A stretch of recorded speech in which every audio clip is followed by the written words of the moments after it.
My heart shattered when fake HOA thugs kicked my disabled daughter's wheelchair. Her scared eyes fueled my rage. My MMA friend fought back, unveiling their scam. Emma's courage turned pain into power, inspiring our town to stand tall, proving her spirit soars far beyond her chair.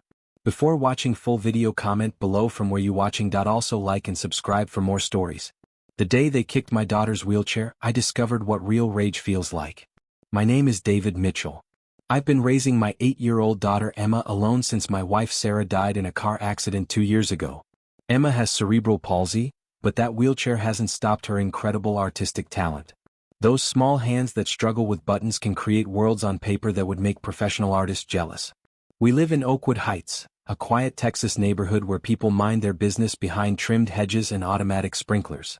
The kind of place where nothing happens, until it does. That Saturday started peacefully. Emma was on our driveway, tongue slightly out in concentration as she drew her latest superhero. I was inside with Rick Barnes, my college friend who'd become an MMA champion while I settled into fatherhood. We hadn't seen each other in years, but when he heard about Sarah, he made a point to visit. The peaceful moment shattered when that black SUV rolled up. Something about it immediately felt wrong, too clean, too deliberate, windows tinted darker than legal. 2 men stepped out wearing matching black polo shirts with HOA enforcement printed in bold white letters. I frowned. Our neighborhood had an HOA, but they sent notices by mail, not uniformed men in unmarked vehicles. Something's off, I muttered, setting down my coffee. Rick raised an eyebrow but said nothing, his fighter's instincts already assessing. I watched through the window as the taller man approached Emma. His posture was all wrong, too rigid, too authoritative for someone simply delivering a notice. The second man hung back, hand resting on his belt near what looked like a taser. When the tall one pointed at Emma's wheelchair, my heart rate doubled. I was already moving toward the door when I heard Emma's voice, high and confused. "But I'm just drawing." The sunlight caught a fake badge as the man leaned down, his finger jabbing toward my daughter's face. Community Guidelines Section 4.3 clearly states no obstruction of.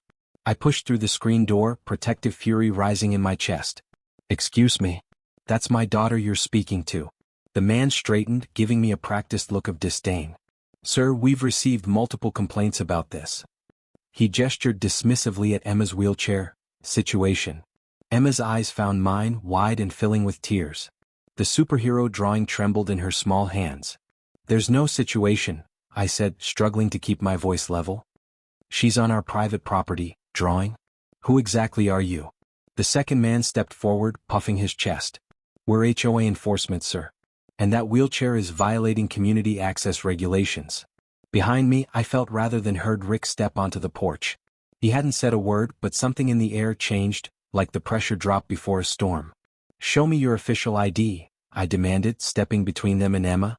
The tall one smirked. "You've been warned before." "That's a lie," I snapped. "We've received no warnings." What happened next plays in slow motion whenever I close my eyes. The tall man's face twisted with contempt as he looked down at Emma. His boot connected with the wheel of her chair, jolting her small body. The sketchbook flew from her hands, pages scattering across the concrete like wounded birds. Emma didn't scream, she made a small hurt sound that cut deeper than any cry could have. In that moment, something inside me broke and reformed into something dangerous. "Show me your official ID," I demand, stepping between these men and Emma. My heart pounds against my ribs as I position myself protectively in front of my daughter's wheelchair. The tall one smirks. "You've been warned before." "That's a complete lie," I snap back. "We've received no warnings whatsoever." Behind me, Emma clutches her sketchbook tighter. I feel her fear without having to look back. Out of the corner of my eye, I notice neighbors beginning to peek through windows, sensing the tension unfolding on our quiet street. The shorter, stockier fake enforcer steps closer. Section 4.3.7 clearly states no permanent structures can obstruct community sight lines.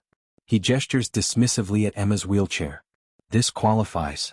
"This is my daughter's mobility device, not a structure," I say, my voice rising despite my efforts to stay calm. "And we're on our private property." The easement extends 6 feet from the curb, the tall one counters, pointing to a clipboard with official-looking papers. "Your situation is in violation." Something in the way he says "situation" ignites a fire in my chest. Before I can respond, the man does the unthinkable, he deliberately kicks Emma's wheelchair wheel. The chair jolts sideways. Emma gasps as her drawings scatter across the concrete. Her superhero's wings tear down the middle as the pages flutter away. "What is wrong with you?" I shout, dropping to my knees beside Emma. "Are you okay, sweetheart?" But Emma doesn't answer. Her eyes are locked on something behind me, or rather, someone. Rick stands at the bottom of the porch steps. In all my years knowing him, I've never seen this expression on his face. It's not rage. It's something colder, more calculated, the look of a predator who's already decided the outcome. "You just kicked a disabled child's wheelchair," Rick says, his voice eerily calm. "Did I see that right?" The tall fake enforcer turns to Rick, clearly annoyed at this new interruption. "Mind your business, buddy. This is official HOA enforcement." Rick takes one step forward. "Oh, I think this just became my business." Rick's movement is so fast I almost miss it. 1 second he's standing calmly, the next his fist connects with the tall fake enforcer's jaw. The sound is sickening, like a baseball bat hitting wet concrete. The man drops instantly, clipboard flying, sunglasses shattering on impact with the pavement. The stocky partner freezes, his eyes darting between his unconscious colleague and Rick. "You assaulted an officer," he shouts, reaching for his belt. Rick's laugh is cold.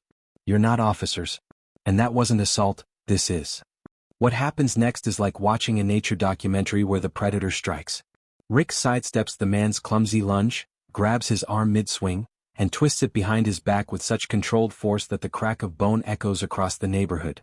The man howls, dropping to his knees. "My arm. You broke my arm," he screams. "Be thankful it wasn't your neck," Rick says, his voice eerily calm. "You kicked a disabled child's wheelchair. In what world did you think that would end well for you?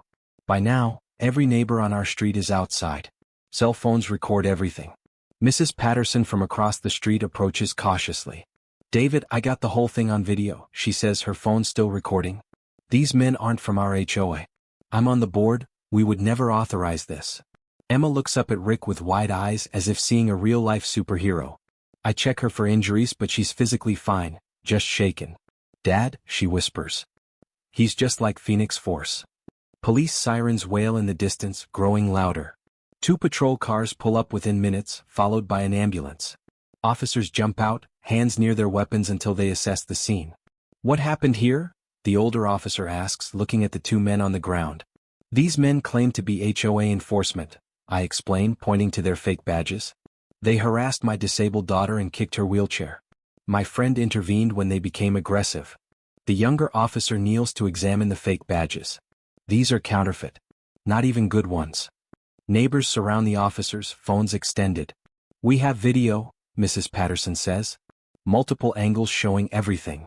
The tall fake enforcer regains consciousness as paramedics load him onto a stretcher. His partner sits nearby, arm in a temporary splint, glaring at Rick. "You're dead," he mutters. "You don't know who you're messing with." The older officer overhears. "Add threats to your growing list of charges, sir. Impersonating officials, assault on a minor, attempted fraud." When the officer asks Rick to explain his actions, Rick simply says, "A man kicked a disabled child's wheelchair in front of me. I responded with appropriate force." The officer nods slowly. "Mr. Barnes, right? I recognized you from your fighting days. Can't say I disagree with your assessment of appropriate in this case." By evening, our quiet life explodes into chaos. The video hits social media with hashtags like #wheelchairjustice and #don'tmesswithdaddy'sgirl. Local news vans park outside our house. My phone won't stop ringing. Emma watches wide-eyed as her story spreads across the country. "Dad, we're famous." I put my arm around her. "You're famous, sweetheart. For being brave." The national morning shows want interviews. A disability rights organization reaches out offering support. Even Rick's old MMA promotion contacts him about making a public appearance. More importantly, families start coming forward, dozens across 3 counties. All targeted by the same fake HOA scam. Elderly residents who paid fake violation fees. Immigrants threatened with deportation over made-up regulations.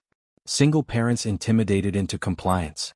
Police discover the men Carlton Davis and Marcus Reeves had been running this scam for over a year, collecting thousands in fake fines. Their SUV contains fake badges, forged documents, and records of previous victims. The district attorney files multiple felony charges. Bail is denied when investigators discover connections to similar scams in 2 other states. 3 days after the incident, Emma receives an invitation to appear at the community center. The mayor wants to present her with a Courage Under Fire certificate. She's nervous until I tell her she can wear her favorite Phoenix Force t-shirt. At the ceremony, the mayor announces a new initiative, Emma's Law, requiring legitimate HOA representatives to carry standardized, scannable ID cards. The crowd erupts in applause. Rick stands uncomfortably in the background, declining recognition despite the MC's attempts to call him forward. After the ceremony, a young boy Emma's age approaches in his wheelchair. "You're my hero," he tells Emma. "I saw what happened. Those guys came to our house too. My mom paid them $300 because we were scared." Emma reaches for his hand. "They can't scare us anymore." That evening our doorbell rings. A representative from the Adaptable Arts program stands on our porch with an envelope. "We'd like to offer Emma a full scholarship to our summer program for exceptional young artists with physical disabilities." Emma's eyes light up as she reads the letter. "Dad, they want me to design a comic book hero based on my experiences." The representative smiles. "We were particularly impressed with your Phoenix Force character, Emma. We think other children could find strength in your story." Later, as I tuck Emma into bed, she asks, "Is Rick going to leave soon?" "Probably," I say. "He has his fighting academy to get back to." "Ask him to stay," she whispers. "Just a little longer. He makes me feel safe." To my surprise, when I mention this to Rick, he nods thoughtfully. "Actually, I've been thinking. There's no adaptive martial arts program in this area. Kids like Emma could benefit from learning modified self-defense. Builds confidence." "You do that?" I ask. "Got nothing better to do," he shrugs, but I see the purpose in his eyes. 6 months later, our lives have transformed completely. Rick's adaptive martial arts program operates out of the community center, with Emma as his first student. She's designed a logo featuring Phoenix Force in a wheelchair with mechanical wings. Carlton and Marcus plead guilty to multiple felonies. Their sentencing hearing becomes national news when the judge allows Emma to read a victim impact statement. "You thought my wheelchair made me weak," she says, her voice clear and strong. "But it's just a tool that helps me move. My strength comes from inside, and from people who stand up for what's right."